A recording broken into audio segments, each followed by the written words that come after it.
So one of the things which is very unique to Swiggy is we deliver ourselves. ITC order for a consumer. I delivered, it was a cash order, I picked the cash. I haven't had this experience yet. Tell me where you live, maybe I'll try and deliver in those areas. The same person actually delivering for Swiggy and Zomato, and on the road you actually see like the t-shirt is of Swiggy's and the bag is of Zomato's. You were once behind the mic as a radio jockey, and now you are behind some of India's biggest consumer products. Initially Ola, then Cred, and now Swiggy. There is so many other players. Why should you choose Swiggy as a platform? We released a very fancy home theme animation for the driver app. The point here is that this driver is on the road the whole day. App cannot crash, he loses earnings. And if radio jockey is like a PM. People who are listening to you are your users. Yeah. You are the engaging product.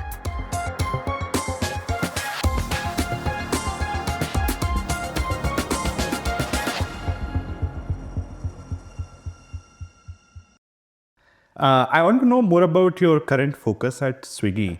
What are the user problems you are currently obsessed with? So the interesting thing about Swiggy is two things. I'm leading the driver products here, right? Which is a very different TG from what I did at Cred or Ola or Zipdial. Okay. Right, or even Yahoo. The second interesting thing is that quick commerce is like bursting in India, right? So for us, at least for me, when I'm leading, overall, I think at Swiggy, for us, it is about can we give our users unparalleled convenience. I think if you listen to Harsha, who's our founder, or any of the CEOs or the leadership team, you will hear this again and again. I saw it as part of the IPO application also. Right. I kind of went through it at a high level, and it was mentioned everywhere. Like, how convenience is the central piece to everything that they are building, products around. Correct. So that's the mission with the end user, right? And hence it's not a transactional app anymore. There is a lot more utility coming to it. Can we make everything convenient, not just food? Can we make everything else convenient for you? So we've launched Ping also in that, in the same vein, right? I found it very interesting. I haven't tried it yet, but I like the promise. Yeah, it's super interesting. So while we do that on the consumer side, for me, what that means is none of this can happen if I don't get my ops right, right? If there is no person standing there to deliver something from point A to point B, food from point A to point B, all my promise to you as a consumer that I will give you food in 10 minutes, or I will give you, or I'll give you your grocery in 10 minutes is not going to stay true to its promise, true to its promise, right? So for me, the most important problem statements is what can I do to make that happen? And hence, what does this TG look for, which is your gig economy or your driver delivery partner TG? For them, it is about their bread and butter, right? They are coming to Swiggy to make their earnings on a daily basis. They have very simple needs. They will work from time A to time B, and they need to make a certain amount of money. So I think the single focus always for us is, can I help a driver partner or our delivery partners maximize their earnings in whatever way? So all of our products speak to that single mission for our driver partners, right? But what we are doubling down on as I speak, and what is very, very important to make that happen is, can I be the platform that they trust? It is not just about, I came here, I delivered something and I gave you 1,000 rupees and you take that and you leave, right? There is so many other players. Why should you choose Swiggy as a platform? Can I be a little more respectful to your life? Can I understand your social circle and your family a little better? Can I provide you extended support for your needs? And we were just chatting earlier, right? There are driver partners who have aspirations of, say, starting up their own smaller restaurants or small thalas, or they have kids in the house, they want to get scholarships for their kids. So how can we as a platform, while helping them maximize their earnings, also be the trusted partner for them to sort of help them with their ecosystem, right? Because they here at the end of the day for themselves, their family. So any extended support to their entire circle will just make it easier for them to work with us. Yeah. Right. So these are typically the Uber level problem areas that we're looking at. Just make us more and more trusted on a daily basis. Make it more respectful for them to work in a place like Swiggy. Help them maximize their earnings, make them earn more and more as they stick around more in the platform. One of the things that we recently did, you may have seen a PR, is simple things like we've partnered with Shilab to give them access to restrooms for free, right? Which is a very small thing. It won't come naturally. But if you think a little bit more about this TG, they're on the road the whole day. They also need to eat, take a break, etc., right? So simple things like these, like partnering with the ecosystem to make it easy for them to work with Swiggy. Yeah. These are some things that we are sort of obsessing about as we speak. Understood. So Vaishnavi, you said you look after the driver ecosystem or driver, driver products and tools, services at Swiggy. I really want to understand the difference between building products for the end users like us versus building products for them. What's the difference like? And if you can walk me through some examples also from your prior experiences at Cred or even Ola, that will be super helpful. Oh, it's so vastly different. It's very interesting because I have been building for end users like me, you, all of us, right? And starting my journey from Zip Diary, Ola, etc. I think the biggest difference is in the TG itself and their needs, right? What does a driver or a delivery partner need with a place like Swiggy or any other gig workforce economy is they need, and we touched upon this, is that they need their daily bread and butter. They're here to make their daily earnings, right? But what makes them very different, at least in the Indian context, is they're all coming from different parts of the country. So they all speak different languages. Like in Bangalore itself, you will find drivers from different backgrounds in terms of language. So if I have to build a product which is all in English and all fancy, they're not going to understand it, right? There is for example, an Assamese driver, there's a Bengali driver, there is a Maharashtrian driver, there's a Kannadiga, there's a Tamilian, there's a Malayali. There are and these are just 6 languages that I mentioned. India is a country with, I think about 128 dialects, if I'm not wrong, but so many languages, right? How do I build for them? I think that is the most important thing. Whereas in an Ola or a Cred or even the Swiggy consumer app, I can comfortably say a large majority will probably use the app in English and will be comfortable using it. Yeah. So it makes life slightly simpler there. Thinking about every kind of a driver here is slightly harder and more complex. The other interesting thing is this driver world has different kinds of devices, for example. So when I started working, we released one interesting example is we released a very fancy home theme animation for the driver app, right? And it broke on day one because we clearly were building for averages. But the interesting thing about building for drivers is to build for the tails also. Okay. Now what we realized is that the animation was completely crashing the app for drivers who had their phones in 2 GB RAM. It's just not working, right? And this is a simple thing. We should have thought about it before jumping in building a fancy animation. But the point here is that this driver is on the road the whole day. App cannot crash. He loses earnings, right? And there are some drivers who seek incentives. What that means is if you do 20 orders, we'll give you X rupees. If you do 30 orders, we'll give you X plus delta, right? Now, in between, while you're at your 20th order, if your app crashes, you've lost that incentive, right? You've been gunning for it. So there is very little scope to go wrong there. So how do I ensure that I'm building for these tail cases also? There are different types of drivers with different types of devices. So we said, okay, looks like clearly animation was a terrible idea. How do I keep it very functional, very transactional? Let him or her use the app the entire day. Battery has to last. So your app strategy will have to change accordingly. As a consumer, you will open the app, you will place an order, and you're done. Yeah. Not going to keep the app open the whole day. Driver keeps his app open from morning to night. Right? And they do not get a chance to charge in between? They do. But when you're delivering, you can't stop to charge. Correct. Right? And if there are back-to-back deliveries, so you're constantly thinking about optimizing the app to last for a long time. If you get the opportunity to charge, great. But it's not like they walk around with power banks. We provide them with charging stations in some places, but they don't walk around with power banks, right? So that means they can only charge when they have the opportunity to wait at a charging station, which is a small window through the day. So my app strategy has to be in a way that it lasts, it is functional, it passes on the message, it helps you to accept an order, deliver an order, it gives you delightful moments when you earn, but it lasts through the day and for different segments.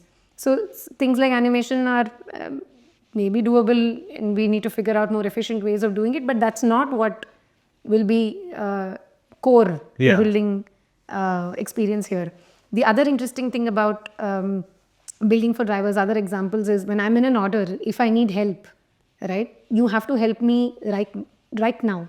There is very little scope for me to wait or get you to wait as a driver, because the longer I make you wait, the longer you're spending time in that order, the more time you're wasting, the opportunity to earn more money is reducing. Yes. So instant support, real-time support becomes more and more critical. And understanding where can I make you wait, where do I need to provide instant support for you, which is not the case on the consumer side, right? For example, at Ola or even at Cred, we've run multiple experiments where as we launch categories in Ola, we would put banners to have cross-sell, to drive more awareness on cross-sell categories, right? So for example, if you're taking a ride from your place to the airport, and if we've launched a category for the airport and you are not aware of it, I can simply put a banner and say, hey, do you know that you have a better cab for the airport? Yeah. We've done that for Play devices, right? We used to have cabs with Play devices in them where you could consume content. So we said, okay, let's launch a cross-sell category banner, a property, where if a user is taking a cab from point A to point B, we create a simple promotional awareness banner. And you click on it and you get access to taking another better category. We also built a platform to upsell content in a ride, which was a revenue making stream. And then we said, okay, great, I will use this now for getting users to donate to a cancer care fund or a Chennai relief fund or any other fund, right? This is not what a driver would want to do. They're not here to donate to funds. Right? So I'm not going to, this is not my product strategy here. My product strategy here is to get you to work on a daily basis. But I need to do it like super efficiently. Like similarly, another example in Cred is some users we realized were not aware that we give cash back when you pay a credit card bill or an electricity bill. So we tried an experiment where we said, hey, if you pay your bill right now, you're likely to get up to X rupees cash back. And then to some other users, we said, hey, keeping your credit score high is very important. So pay your bills on time, pay your credit card bills on time. And just increasing awareness on cashback got us a lot more people to pay their bills on time. Understood. But that's not what I would do for, say, the driver side of the world. So very nuanced differences in the way we build here.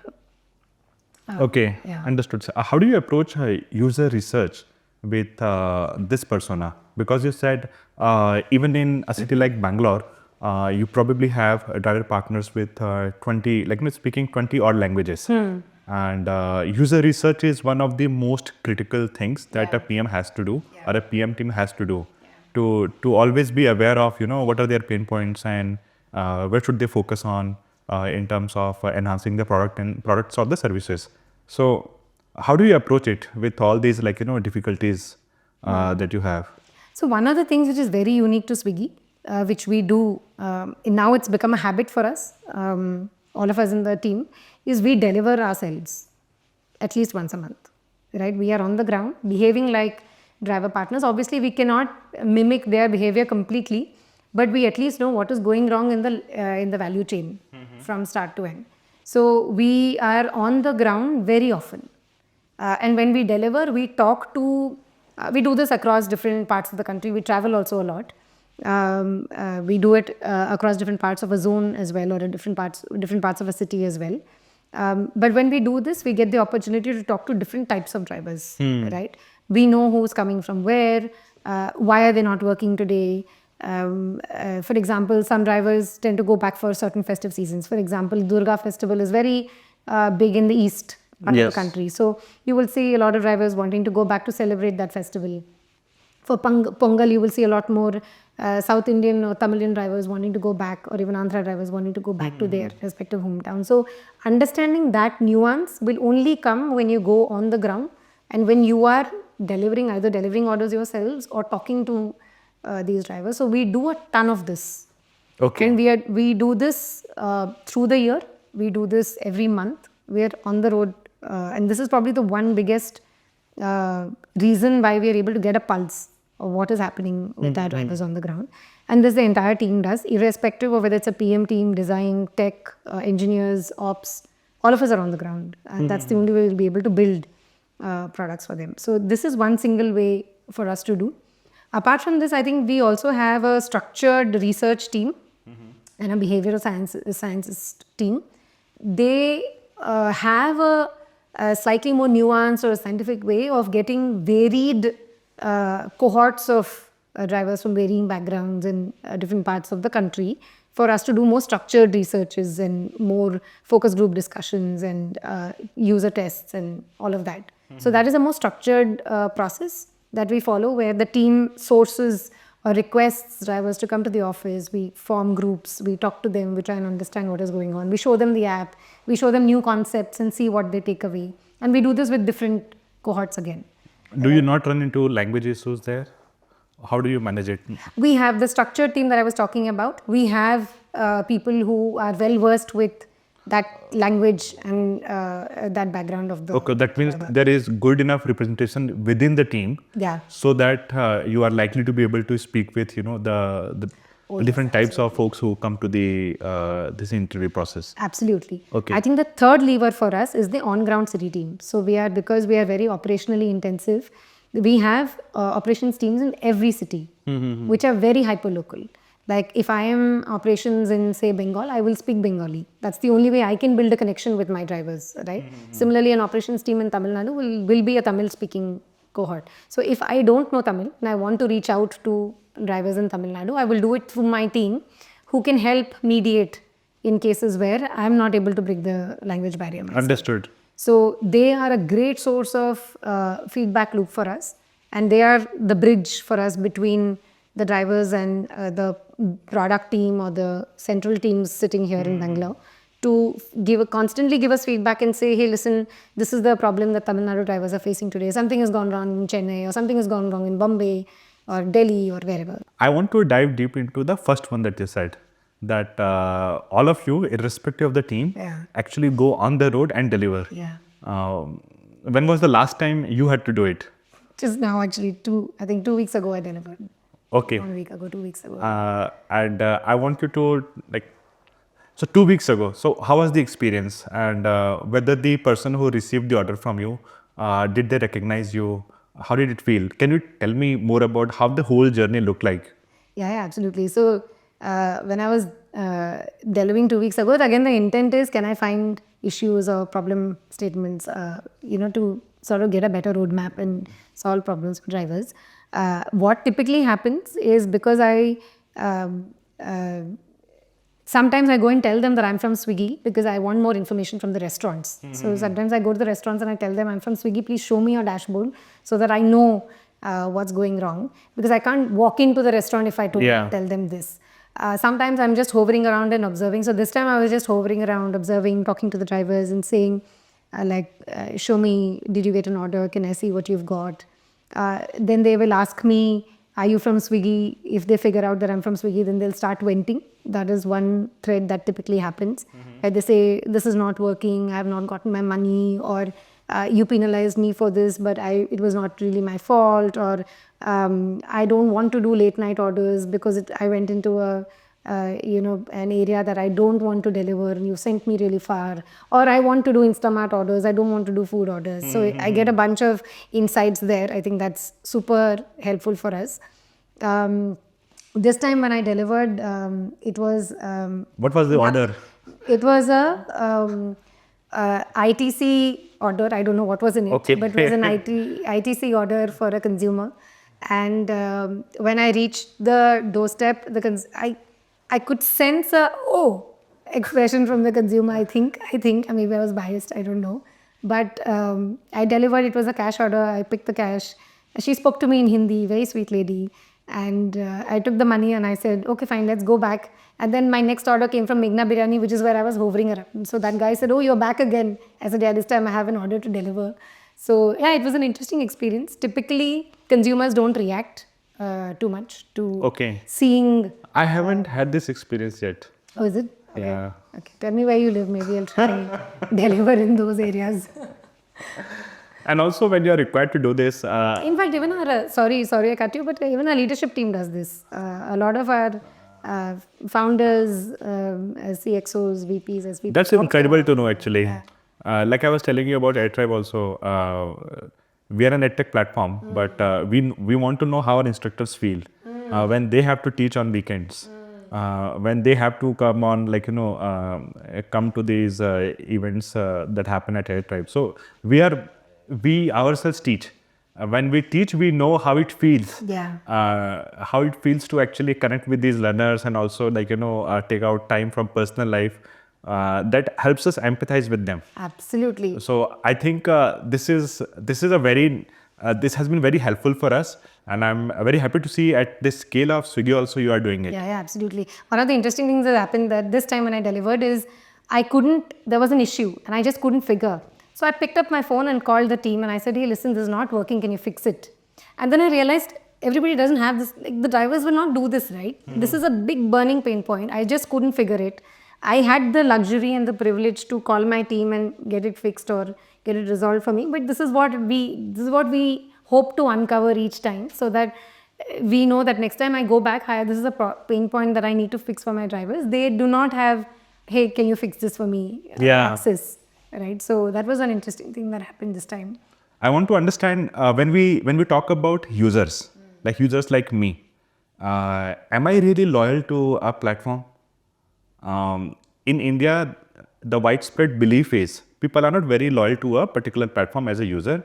As long as a platform or an app is giving more discount, they will go ahead and take it.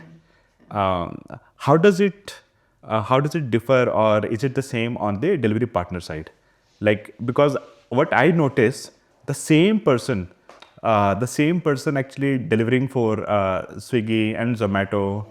It happens quite a lot, and on the road you actually see like the t-shirt is of Swiggy's and the bag is of Zomato's, and there are so many memes around it. But do you see some kind of loyalty there from their side? Actually, on the consumer side, like you said, it's wherever is your pricing cheaper, right? We are very price conscious. If whichever platform gives it to me for cheaper, I'm probably going to go towards that. I think now Indian consumers are also very time conscious. So if just by paying a rupee extra, if I'm going to get it for say 5 minutes faster, that is the need. And not to generalize, but say early morning I wake up and I really need something urgently, there will be a small set of people who will say, okay, time is more important to me than price. So it depends on what the consumer is optimizing at that point in time. On the delivery partner side, I think we covered this a little while ago, but for them it's about making money. Whichever platform gives them their daily bread and butter and gives them more of that, they are going to switch to that. And hence the switching cost is very, very, very low, right? So switching from a platform A in the morning to a platform B in the afternoon to a platform C in the evening is a very common behavior, depending on who's giving them more money. So loyalty here actually is a very hard problem to crack, which is where you start thinking about what can I do more for them so that, see, if I'm loyal to you, you're going to be loyal to me, right? So what can I do more for them? Just in general being more respectful, but what can I do more for you to add more value to your life? Other than just at an odd way, making it very transactional, which is what everybody does today. So loyalty is a harder problem, even more harder than the consumer side actually. Do you ever think about making the switching cost high? Of course. See, it's a standard growth framework, right? If I have to keep acquiring new drivers every day, it's going to cost me a lot. Yes. It's cheaper for me to retain them. Correct. Which means what? I need to get them to stick around to my platform for a longer period or forever, for that matter. Which means it has to be very hard for them to go somewhere else. And hence I have to work on making the switching cost much higher. I think all of us are trying with that framework in mind. But that is definitely a very important metric for us. Okay, understood. There is one thing I noticed in your profile, which is your role as a radio jockey. Yeah. Early in your career, and I'm very curious to know more about it. So, my question is, you were once behind the mic as a radio jockey, and now you are behind some of India's biggest consumer products, like initially Ola, then Cred, and now Swiggy. Did that phase teach you anything about storytelling, user attention, or just dealing with chaos that has been helpful for you in your product career? Yeah, no, I think it's a great point. I was a part-time radio jockey, so when I was with Yahoo, I would go to the radio station twice or thrice a week for the evening show. What I realized, and now that I think about it, right, radio jockey is like a PM in all aspects, right? Because your people who are listening to you are your users. Yeah. You are the engaging product, right? If you are not engaging enough, they will switch off, right? So how do you design your shows in a way that people want to come back every day, listen to it every day, which is what I do as a PM, right? In my product, I'm constantly thinking about how do I get my users to come back every day and order a food on Swiggy, for example, or make a transaction on Cred, or take a cab with Ola, or whatever else, right? Yeah. So keeping your shows engaging, thinking about ways to understand your user. Who is your user? Who is the TG who is listening to you? What are they looking for? So we had various ways to reach out to the users. Users would send in messages, they would call, and they would have their own requests. Sometimes they would say, oh my God, the song was really bad. Or sometimes they would say, the song is great. Some products would fail, which means some shows would be a total flop, like, oh my God, they just did not like it. So understanding the user, making it very engaging, thinking on the fly. So at least the station that I was with, they would not have any scripted shows. Right? I had to think of my own themes or my own show every But it's all live, right? It's all live. Yeah. So I would have to every day wake up and think, okay, now what should I do today, which is different from yesterday, so that it doesn't feel drab, so it doesn't feel boring. So simple things like doing a show on songs that were copied in Bollywood from a Hollywood could be one theme, right? One very interesting thing that in terms of thinking on the fly or thinking on my feet, I reached the radio station one day and they said the console is shut. It's not working. We have a CD player. The CD player is behind me and the mic is in front of me. Okay. Right? So first I have to go run into the CD room, pick a CD which is not like just monotonous set of songs, right? Pick a CD which can think of, I had prepared a theme. Now that will not work because the console is not working.